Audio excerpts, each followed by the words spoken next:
Welcome in, ladies and gentlemen, to the Flexcast.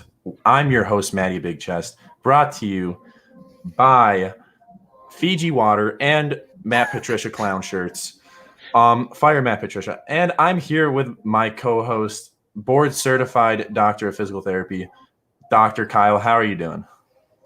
I feel very official right now. I didn't know that people knew that physical therapists were board certified doctors. We are.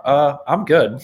I have a little bit of a stuffy nose, so I'm going to keep my talking and sniffing to a minimum. But this is your specialty, Matty. So I'm happy to be here. Hear what you got for the people this week, and I'll chip in where I can. Not a lot of injury takes for this show so much as just spitballing on who we like for our flexes this week.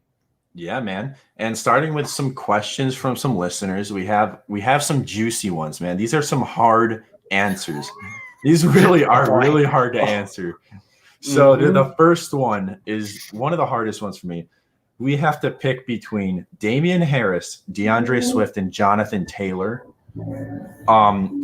That for me seems like I go Damian Harris for the upside of a power run offense, Yeah. What's your thoughts on that? I'm with you there. Harris is coming. I think he's coming off of back-to-back 100-yard games. Bill Belichick has lost 3 or 4 games in a row and now he goes to play the Jets, who are just atrocious across the board. I think he's going to step on the gas pedal in the run game and not take his feet off of it. So yeah, Damian Harris for me. Yeah, that's really the only way I see it, because DeAndre Swift is going against a tough run defense with the Vikings, and then Jonathan Taylor is going against the Ravens, which is also another good defense. So Damian Harris probably has the best matchup. Moving on. I feel like there's question. I was just going to say there's question marks surrounding running back usage in those other two backfields too. I feel like Damian Harris has a little bit more of a clearer role right now. Yeah, I agree. And it's a New England backfield, so that could flip around, and then James White gets all the carries for some reason. But Rex Burkhead week. It could be a Rex Burkhead week. Who knows? It's literally just a toss-up, but we think Damian Harris is probably going to be the back to play. And then we're moving on to a pair of wide receivers, which are good wide receivers. They're so someone's sitting pretty with a nice wide receiver 4 between Justin Jefferson and Terry McLaurin. Terry McLaurin's against the football Giants, and Justin Jefferson's going against my Detroit Lions. I'm going to throw it to you first. What's your thoughts on this? I love McLaurin. This is a good problem to have, folks. So sorry for stealing the time of some other folks who are having to deal with some tougher sit starts. I feel like the football Giants have done a good job against wide receiver ones, though I think McLaurin found pay dirt when they played a couple of weeks ago. So I think I lean he didn't find pay dirt. He went 7 for 74. I don't know on how many targets, but I think Justin Jefferson he's a baller right now, and yeah, I'm leaning Jefferson. How do you feel about that? I have to go the same way as you. I'm leaning Justin Jefferson as well. As an owner of both of these guys in many leagues, I'd rather start Justin Jefferson against the Detroit Lions. The Detroit Lions are very weak against crossing routes. Anything that can be manipulated, they're going to use play action. With Dalvin Cook is going to be a big factor, because if you watch the Lions game this last week, which I unfortunately did, they sold out against the run, and they're going to do that again against Dalvin Cook. They're not going to let Dalvin Cook run wild. So it's going to be Irv Smith's show. It's going to be the Justin Jefferson show, and maybe some Thielen in there, depending on who's covering Thielen. But, Jamie Collins has really stepped up for the Lions defense. So I'd expect a big week from Justin Jefferson in general. I'd maybe say he's going to get a touchdown and over 100 yards. So that's why I'd be going him over Terry McLaurin. I'll make a prop bet with you to that. I'll take a shot on the next one if he doesn't do that. And if I'm wrong on any of these, I will take a shot. So that's for the listeners, just to start that out there. Shot of the listener's choice. Yep. No, I mean, I'm just a college student here, so it's going to be a shot of my choice, what I have in my pantry. There you go. The next one is also a hard question, and there's two players on the same team, and it's pick two between John Brown, Chase Claypool, and Deontay Johnson. I'm going to throw this one to you again because I don't know my answer. Yeah, this one was tough too. And again, with any of these, there's probably different ways to play them. I think on one or two of these, we'll talk like, do you want the safer range of outcomes, or do you want the higher potential outcome? But this one, it is a safe play, like we talked about earlier before we got on the show. You could potentially go Claypool and Johnson and hope one hits, or like Matty mentioned, maybe Johnson hits in the first half, goes down, then Claypool hits in the second.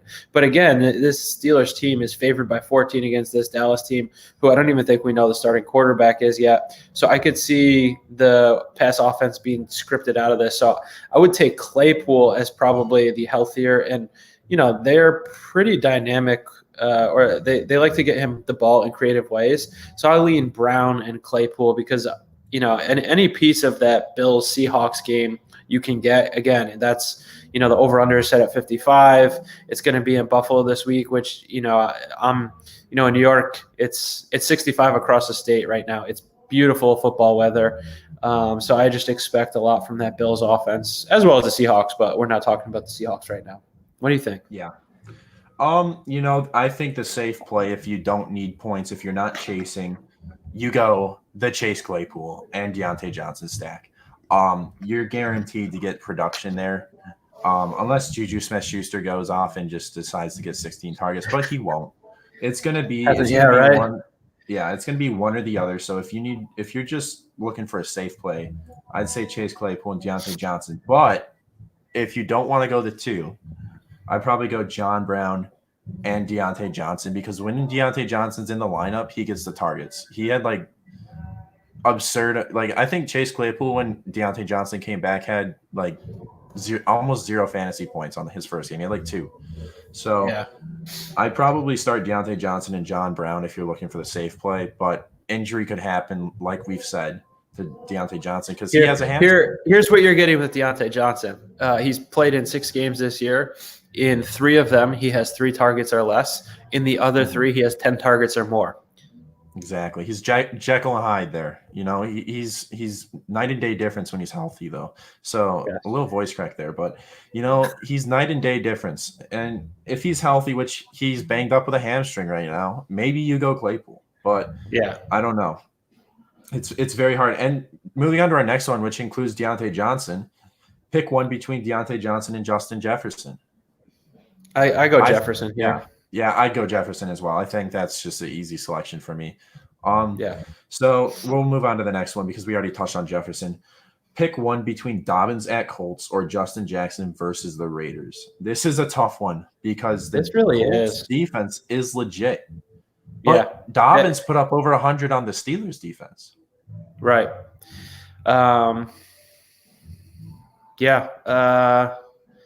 This is a tough one. I think I lean Jackson, but then they just had Pope break out. It's only going to be Dobbins and Edwards in the backfield there this week, right? Mm-hmm. Ingram is still out. Ingram's got to be out. There's no way he plays. Let's find that out. Let's talk about. Let's go with the next one, and then we'll go back to that one. Yeah, the next one is actually a pretty easy one. This one's a slam dunk.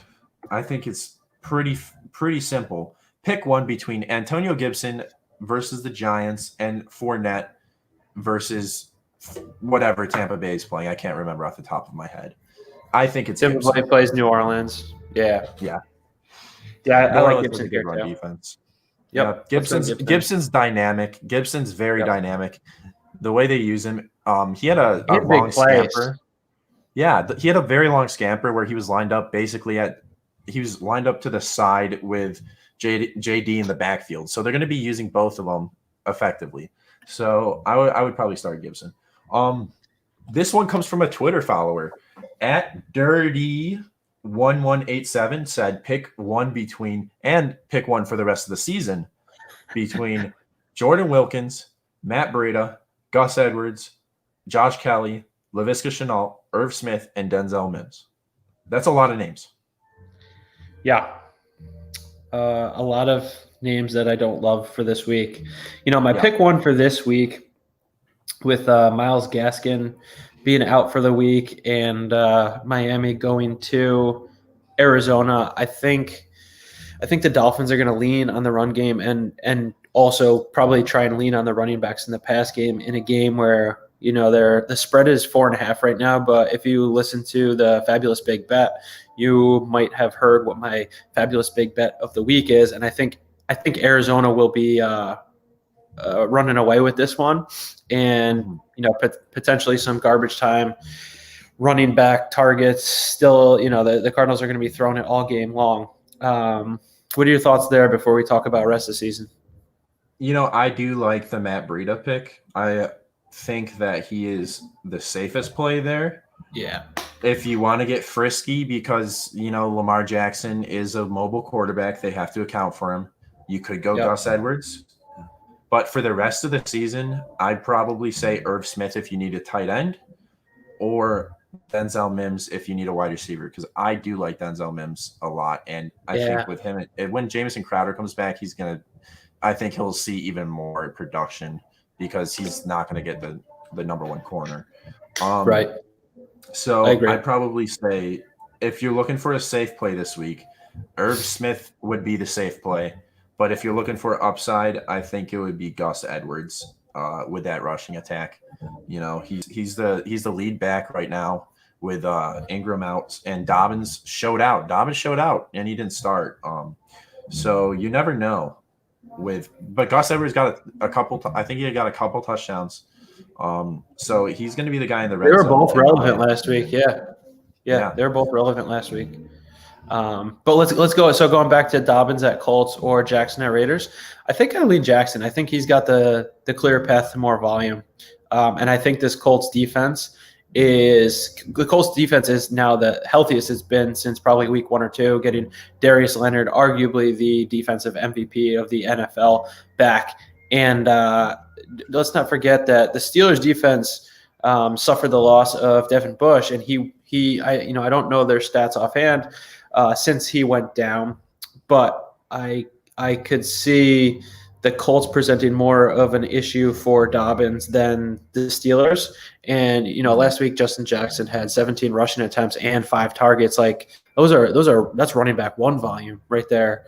So I would take the volume with Jackson this week, the guaranteed volume, as opposed to trying to hope Dobbins catches lightning in a bottle and average, somewhere in 6 to 8 yards per carry to get the same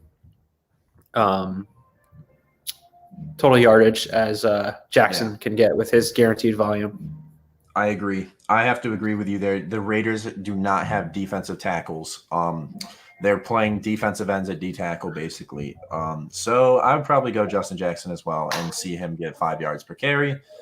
And then moving on, we have a Thursday Night Football name in there that we're not going to include because this is literally right before kickoff. Wayne at Gallman. The buzzer. Yeah, it's right at the buzzer. Wayne Gallman, Deion Lewis, or Tony Pollard. I know that you like one of these Giants running backs, so I'll let you talk about it. Yeah, I think I'm leaning Gallman here. He got that red zone touchdown last week. He's back-to-back week, he's got 10 rushing yards or 10 rushing attempts and a touchdown. And, he's also seen some volume in the passing game. I think Daniel Jones trusts him. I think he's I like Deion Lewis. He's from upstate New York, where I'm from. Shout out to my younger brother Casey. Got his ass whooped by Deion Lewis in high school. But I lean Wayne Gallman. I love Tony Pollard, but we haven't seen anything from the Cowboys that leads us to believe he's getting more than 5 or 6 touches in the game, unless Zeke did pop up with a hamstring this week. So if all of a sudden Zeke is questionable or game time decision on Sunday for some reason, then you just smash Tony Pollard. Otherwise, yep. I got Gallman. What do you think there? I agree. Watch Zeke's health. Smash Gallman. Gallman was a great running back at Clemson. They drafted Barkley I didn't think they needed Barkley when they drafted him because they had Wayne Gallman, which is a crazy take, but Wayne Gallman can handle the load. So the next question is a hard one. This one's a doozy. We got Yeah. pick one between Larry Fitzgerald at the Dolphins and Jordan Wilkins versus the Ravens. You want me to go first? I mean, I can touch on this one. I think upside play, you got to go Jordan Wilkins. This Agreed. is an ugly flex play. So Jordan Wilkins has to be your start because Larry Fitz is getting 0 points in so many games. He's a good wide receiver, man, but like I'm looking at his numbers right now, and so the shootout against Seattle, he went, 8 for 8 on his targets with 62 yards. He hasn't found the end zone this year. So outside of that 8 for 8 for 62 game, which that's a solid 14 points in PPR. That's his ceiling by far. We're looking at 3 of 4 for 22, 4 of 7 for 35, 2 of 3 for 4, 1 of 3. Like the range of outcomes for Larry Fitzgerald is likely 3 or 4 points to 8 points, whereas Wilkins, perhaps he doesn't even see more than 10 snaps because we don't really have a feel for what's going on in this Colts backfield right now. But if Taylor really is nicked up, and last week was what this backfield truly is, Jordan Wilkins could ball out this week. I swear to God, if Nyheim Hines continues to backflip every time he scores a touchdown, I will pull all of my hair out. It makes me so angry watching that guy do backflips against my Detroit Lions defense because he hosted us. So, I think they're still trying to figure it out as well. I think they're going to go with a hot hand. Jordan Wilkins was a hot hand against Detroit as well as Nyheim Hines in the receiving game. What's wrong with Jonathan Taylor right now? Well, rookies are coming in without a training camp, really. Yeah. His vision is, okay, I'm going to hit this hole because this is the designed hole. And that's not what he needs to do. He needs to play more free and just look for the hole instead of trying to. And I imagine pass protection for Phillip Rivers, probably the least mobile quarterback in the league, is playing a role in this too. Yeah, definitely. So that is it for our stardom or situms. And now we're going to move to our starts of the week and our sits of the week, which is another segment of our Flexcast. So I'm going to say my first name. It's Drew Lock at the Falcons. This is my start of the week for quarterback. He is going to light it up, I think, against this Falcons defense. He's been looking good. I think that the Broncos are going to run away with this game. What's your take on that? Do you think he's going to be a good start this week? I think he's a good start. I think this game, Memphis last night when we recorded for the big bet was talking about how have the Falcons earned to be, I think they're 4-point favorites this week. So right now they're 4-point favorites at home against Denver. Denver's coming off a gutsy come from behind win against the Chargers, who the Chargers have not been able to close out any game this year. Yeah. But the Falcons, if you look at what the Falcons have done since they fired Dan Quinn, they've actually been a pretty respectable team. I'm not saying that Drew Lock's a bad start. I think Drew Lock is still a good start, but I don't hate the Falcons in this game. I don't know if I would take them giving up 4 points, but I think I like them straight up. Drew Lock, his confidence is back. I think his shoulder's as healthy as it's been all season. I love that start. Yeah, and I'm going to let you talk about your start of the week for quarterback. Who is he? So I don't want to say he's a start of the week. He's definitely streamable. I have to start our man BDN in Chicago, Nick Foles against Tennessee. We know that Tennessee's defense is atrocious. The one caveat here is, I think the Bears' offensive line is a little banged up. However, the Titans have not been able to rush the passer. They couldn't get pressure on Joe Burrow with his second string, third string offensive line last week. And this game's in Tennessee. It's going to be beautiful weather. Allen Robinson, I believe, is healthy. Anthony Miller is healthy. Darnell Mooney's healthy. I like the Bears in this game because I'll let you talk about Tannehill for your sits, but I think that Bears defense is going to give that Tennessee Titans offensive line a fit this week, and we're going to see. I don't know. And segueing right into my sit of the week. This is my top sit of the week. Ryan Tannehill at the Bears. You just said it, man. They're without Taylor Lewan. What's Khalil Mack going to do? He's going to play on the left side. They're going to have to double him. That means Akeem Hicks is going to be pressuring in the middle. Tannehill doesn't do so well when there's pressure in his face. He was very well protected with Taylor Lewan. So I think that Tannehill against this Bears defense is not going to perform that well. So I would temper your expectations. If you have someone like Kyle Allen, I would probably play him over Ryan Tannehill. You know, but if you're stuck playing Tannehill, it is what it is. So, yeah, I mean, we all have those weeks where we look at our roster and we're like, well, could be a shit sandwich this week. Just like week 8. And moving to you, I'm going to throw it to you. Who is your sit of the week at quarterback? Oh man, I was not prepared for this. Throwing you on the spot. Let's, I'm going to take one of yours from your show sheet, Matty. That's fine. That's fine. Phil Rivers. Yeah. I think this Colts Ravens game, I think it's going to be a bit of a slugfest. I think they're both going to be. I think we're going to see a lot of missed third down conversions in this game. So, obviously nobody's probably ever sitting Lamar Jackson, especially in Superflex, but because he could always break one off for 70. But Phil Rivers, he's a shell of himself from years past. So any of the guys that we suggested start him over Phil Rivers if you have to. Yeah. And I just touched on him, but my next start of the week is Kyle Allen versus the Giants. This is a bad Giants pass defense, maybe a good run defense, but not the best pass defense. So I could see Kyle Allen going for 250 yards plus and a touchdown. That would give you good fantasy production for a bye week when you have Joe Burrow, Baker Mayfield, and other big names on bye. So I think that Kyle Allen is a great quarterback 3 because he's so cheap that in he went 31 of 42 for 280, 2 touchdowns and an interception against the Giants 2 weeks ago. He did lose a fumble. Yeah. So he had 2 turnovers and 2 touchdowns. He had good fantasy production there. That's a good fantasy game from your quarterback. That's what you need in your super flex spot. Kyle Allen could be that for you. Don't need those real life W's. No. Just the fantasy W's. Just a fan. As a Lions fan, I have to say I agree. It's all about fantasy football now for us. And I'm going to put it back to you, put you on the spot. Who would you start this week at quarterback? Who's your second one?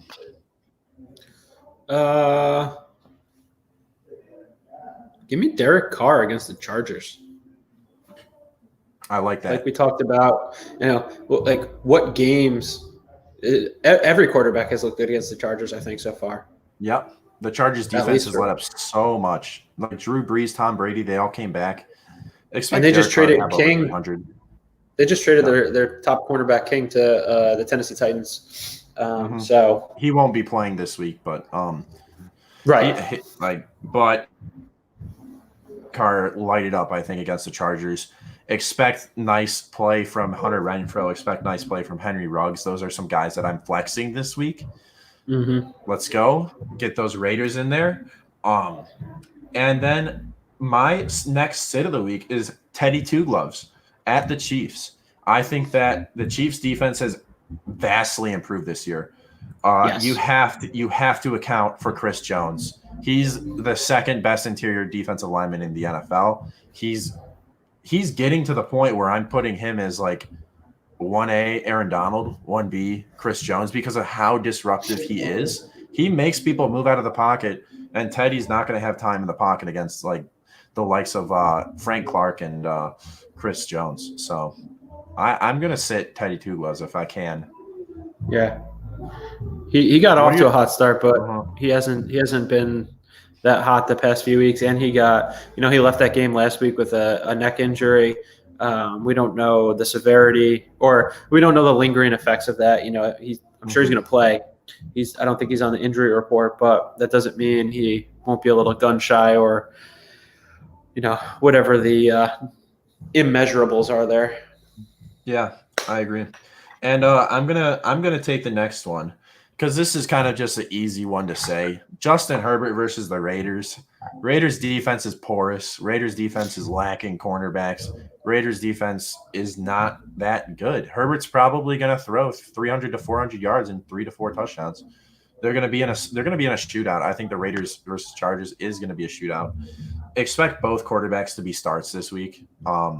It's going to be just the offensive matchup. So, what are your takes on the Raiders versus the Chargers? We already talked about Justin Jackson. We already talked about Derek Carr. What do you think about the Chargers offense in the passing game? Oh, grab it all up. I mean, Jalen Guyton's been relevant, so don't be afraid just a guy. Just a guy standing here in front of a girl. I kid. Yeah, I mean, I'm looking at that. I don't know if I smashed that over 51.5. I got to check my my open bets on my bookie, but I might be going after that one. Yeah, it's a juicy matchup for both teams. Both offenses are going to do well, I think. And then I think is my last sit of the week is Cam Newton at the Jets. Cam Newton's been a shell of himself. Cam Newton's not recovered from his injuries well. He's had shoulder injuries. He has had back injuries. That is lingering for quarterbacks. So I don't think Cam Newton's going to have a good game against the Jets. That's why we touched on Damian Harris earlier having a good game, because it's going to be a ground and pound. I see Damian Harris having a good game, not Cam. Yes, agree 100%. Yeah, so that's it for our quarterbacks. And now we're going to move to our running backs quickly. We already touched on him. Antonio Gibson versus the Giants is my start of the week.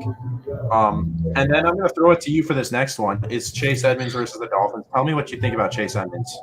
He's my boy. Chase Edmonds is Pac-Man, waka, greater than Kenyon Drake. He protects well for Kyler, so he's not coming off the field against the Dolphins. Don't get me wrong, the Dolphins defense I think is sneaky good, or maybe they're not sneaky good. Like if you just look at the stats, they're good. They're very good. But as far as fantasy, like these are not the Dolphins of the past, so we have to adjust our biases as quickly as we can. Not easy to do because they're our simple. We got these simple brains up here sometimes. But yeah, I really like Chase Edmonds. We're used to the Dolphins Tannehill era where he's just out for 8 to 10 games of the year, and then he plays like amazing in 2 games. Yeah. It's a different Dolphins look. It's going to be I don't think Tua's going to have the best game against Arizona. He's going to have Patrick Peterson, Budda Baker. There's Isaiah Simmons now, and that Cardinals defense is starting to blossom. So I would not see Tua having a good game. I'm going to put Tua in my sits of the week. I'm not going to start Tua if I have him. I'm going to wait and see for Tua.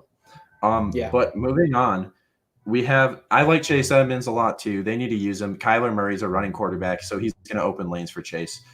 David Johnson at the Jaguars. David Johnson is the start of the week for me. The Jaguars are going to be playing who at quarterback? I don't know.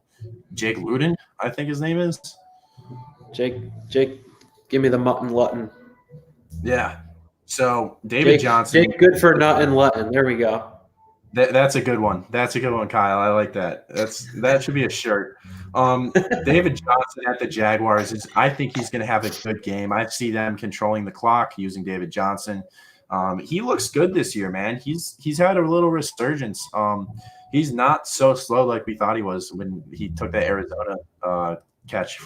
He looked so slow in that Arizona game, but he's not that slow anymore. He looks pretty good. I take him in a matchup if you're looking for a flex play. David Johnson could be your RB2 or a flex. Love it. David Montgomery next at the Titans. Titans defense has been not that great. It's been suspect. I don't like David Montgomery a lot, but he could be a good flex play for you this week. I think that he has the potential to, like, Nick Foles has not been the best quarterback, so I think they're going to use the run game a lot more against the Tennessee Titans because they're going to have the ball more because I don't see Ryan Tannehill having a great game, like I said earlier. So they're going to try to control the clock. They're going to try to run it like the Titans do. So clear path to volume. Yeah, exactly. Here, you want to hear an interesting stat here from Montgomery? In the past 5 games, he's got at least 5 targets in the passing game and at least 10 rushing attempts. Give me David Montgomery then. He could put up flex numbers for you if you need them. Easily. And then I'm going to let you talk about the next guy. He has the initials PL. He's going against Atlanta. Let me know about him. Philip Lindsay is my boy. Philip Lindsay has looked like a very efficient runner like he has in his entire NFL career right now. And this Atlanta D has not been great against the run. So, he's not being involved in the passing game quite as much as Melvin Gordon, but I believe he had 3 or 4 targets last week. And so if you can get 3 or 4 targets and, somewhere in the 10 to 15 attempt range in a game that we talked about, this could have a high over under. So both running backs could eat. And for a flex, you want that, that 12 to 15 touch floor with the potential for breaking a big one off or a shootout. Yeah. Ever since his rookie season, he hasn't looked the same, but this year he's had a little resurgence, and I like Philip Lindsay as well. So I'm gonna have to look for some Philip Lindsay on the waiver wires and maybe add him and get him in the flex spot. And then that's it for our running back starts.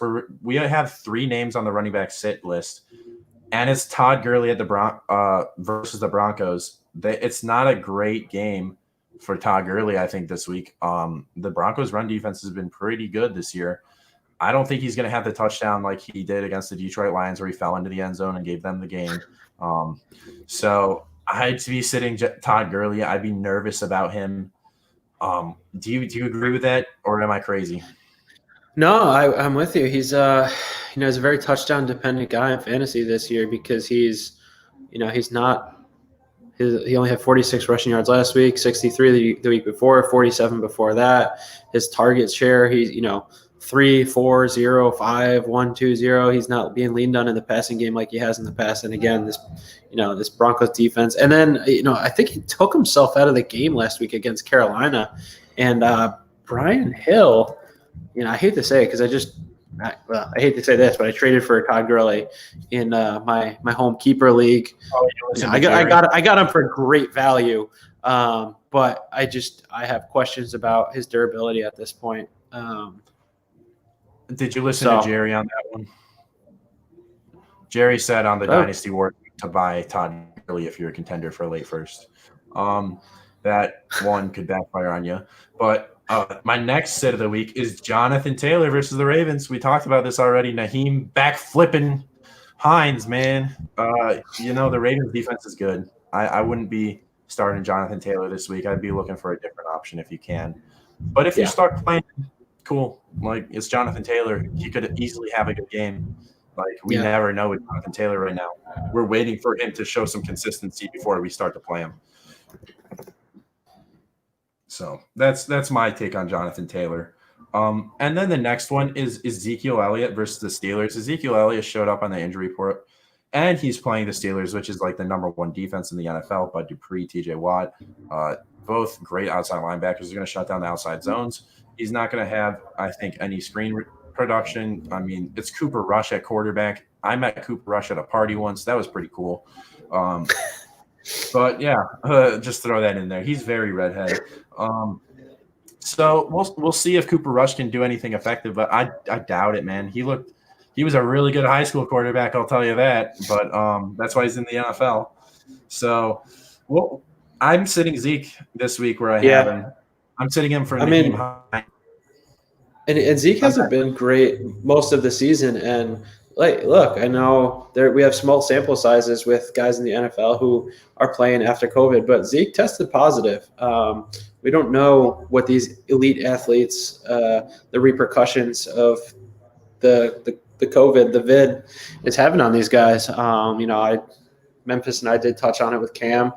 Cam had issues potentially before that. And then, one of the other podcasts I was listening to, like unrelated to COVID, but they think that Sam Darnold has not looked the same since he got mono early last year. They thought he looked good.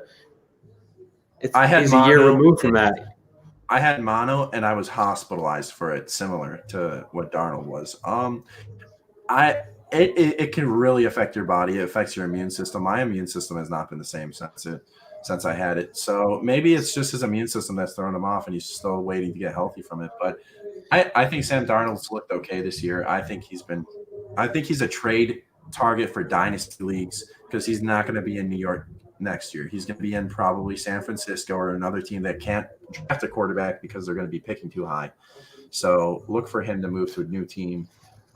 and buy him in a dynasty super flex league for cheap.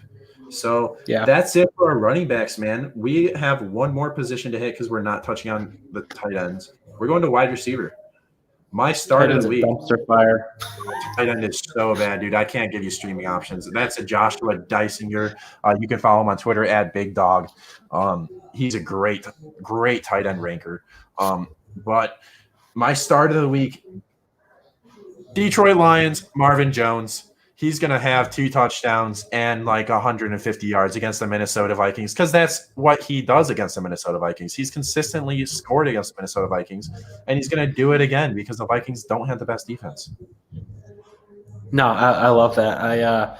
It's funny. I had Marvin Jones. I don't know which podcast I talked about it on, but I talked about how I was going to have Marvin Jones everywhere. I have him everywhere. Well, I had him everywhere. I think I have him half of everywhere now because with bye weeks and injuries last week and his lack of production, I had to dump him in a couple places. And then, of course, Galladay gets injured and blah, blah, blah. So, yeah, big Jones fan this week. Fire away. Yeah, and speaking about that game, we have Justin Jefferson as our start of the week as well. He's not on the list, but he's one of my start of the weeks. He's going to have a good game against the Lions.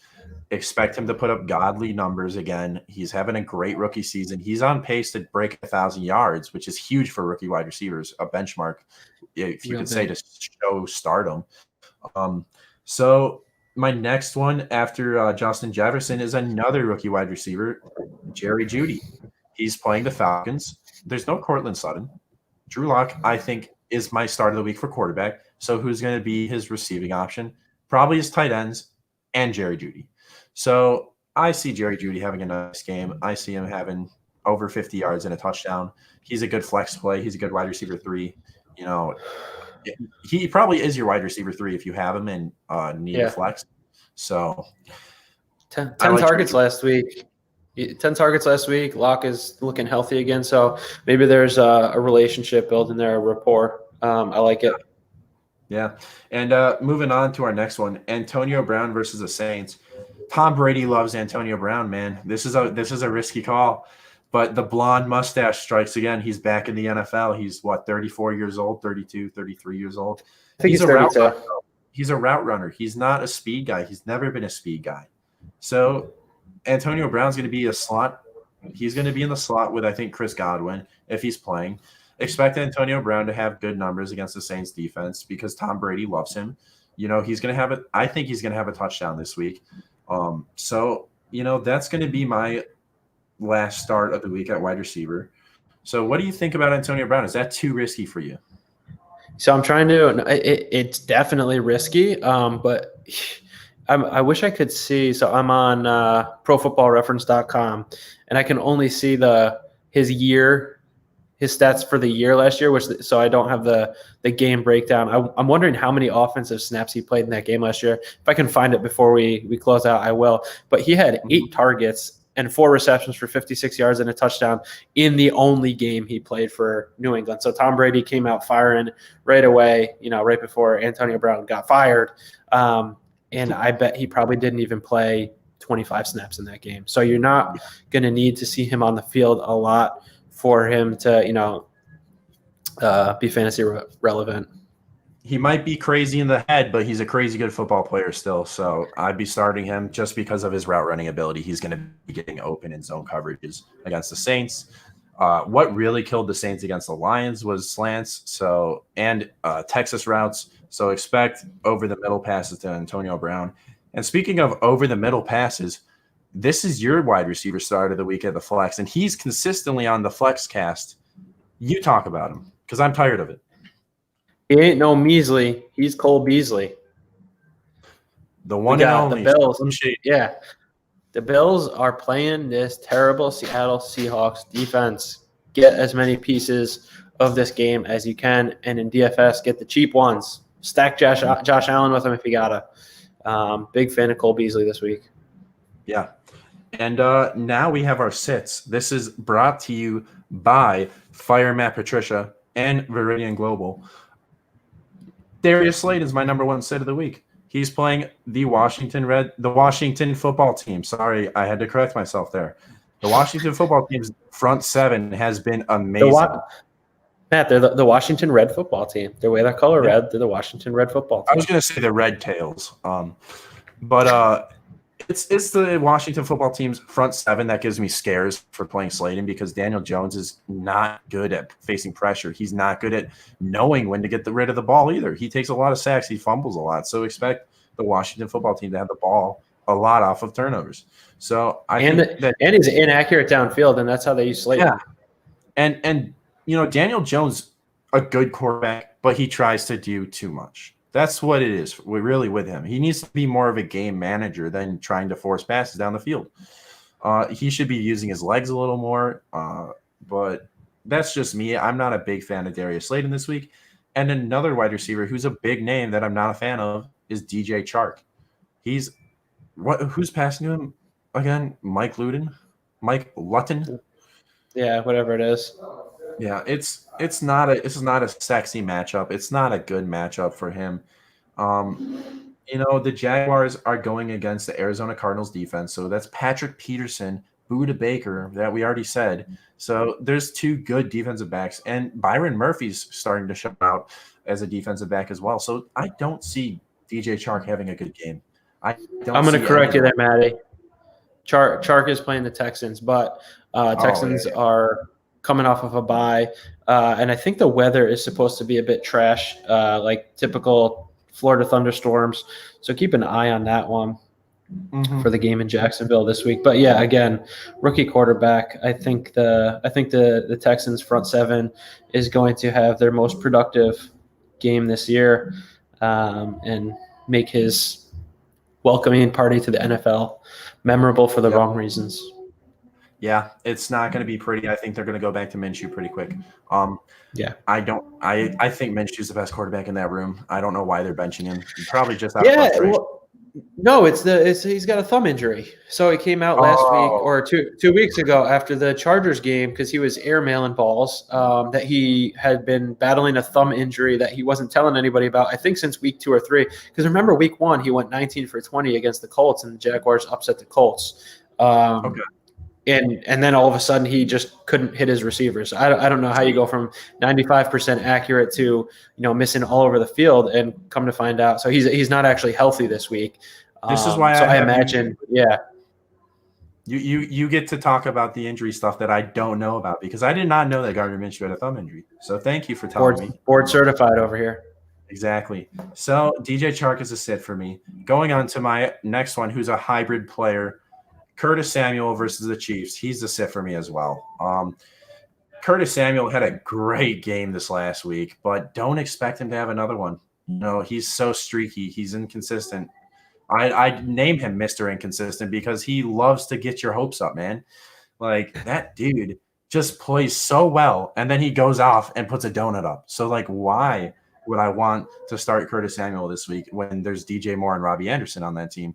And it's not like they're going to have a lot of passing volume. So if Christian McCaffrey's not returning this week, right? Or is he? No, I think McCaffrey's going to be back this week. So McCaffrey's going to McCaffrey's the backfield. So it's going to be no more Curtis Samuel rushing yards, most likely. So you're not going to see him lining up in the backfield as much. And then the next name, who's also a speedster, Marquise Brown, and other wide receivers not named Andrews. What do you think about that? Yeah, I mean, if Marquise Brown, the talent, he's got all the talent. He's got the speed. He's got the route running ability. He's got the hands. He just doesn't have a quarterback with the accuracy and rhythm yet. So, sit him. He's a buy in Dynasty if you think that Lamar Jackson can take steps forward in his passing game. But yeah, I mean, even Andrews, Andrews isn't even a slam dunk at this point. So no, he's not. But because he's going to have Darius Leonard as well, who's getting healthier. Right. But let me tell you, Lamar Jackson just went as the quarterback 8 in a midseason startup draft that I'm running. The quarterback 8. He went in the back of the first round. There was so many quarterbacks in the first. Joe Burrow and Justin Herbert went before him, and then Deshaun Watson went before him as well. And then there was Patrick Mahomes, Kyler Murray, and Russell Wilson. So Wow. he went very late. So he's a buy in dynasty leagues, in my opinion, for Lamar Jackson and Marquise Brown, like you said. So it's just kind of crazy to see the quarterback 2 bust so hard that he's fallen to the quarterback 8. And it's the Colts defense. The Colts defense looked really good against the Detroit Lions passing attack, who they've had their weeks this year, but they're not consistent enough running Adrian Peterson on first and second down just to set Stafford up on 3rd and 13. So, it's been rough for them, and I think it's gonna be rough for Marquise Brown because Lamar Jackson is not going to have the time to set up deep shots to Marquise Brown. It's just not going to be. I think they're going to have to run slants with him. I think he's going to be solely used on slants and drags, and so we'll see. We'll see Marquise Brown. I have to start him in a league because of bye weeks, but Me too, I think. Here, actually, I think here. Well, all right. So I got my Antonio Brown stats up, and I was right. So in that game, it was against Miami in week 2 last year. New England won 43-0. We saw Jarrett Stidham, I think, in the fourth quarter there. So the numbers are skewed, but Antonio Brown only played on 24 snaps. That's 34% of the offensive snaps. And he got 8 targets, 4 receptions, 56 yards, and a touchdown. Antonio Brown or Hollywood Brown this week, PPR. Go. Antonio Brown, easy. I think Marquise Brown's matchup is way too. I think it's just. There's going to be a shot on this one, Matt. There will be. This is our shot bet. I'm going to fleaflicker.com right now. Going to my team, and I am swapping out Hollywood Brown bench, Antonio Brown wide receiver, save lineup. There it is. It's happening. Tom Brady's probably got him in his house. He kisses his kids on the lips goodnight. He probably kisses Antonio Brown on the lips goodnight. So look for Antonio Brown to have a good game. And with that, we're going to kiss you on the lips and say goodnight as well. So have a good night, everybody. It was a fun Flexcast, and this is it. So have a good one, everybody.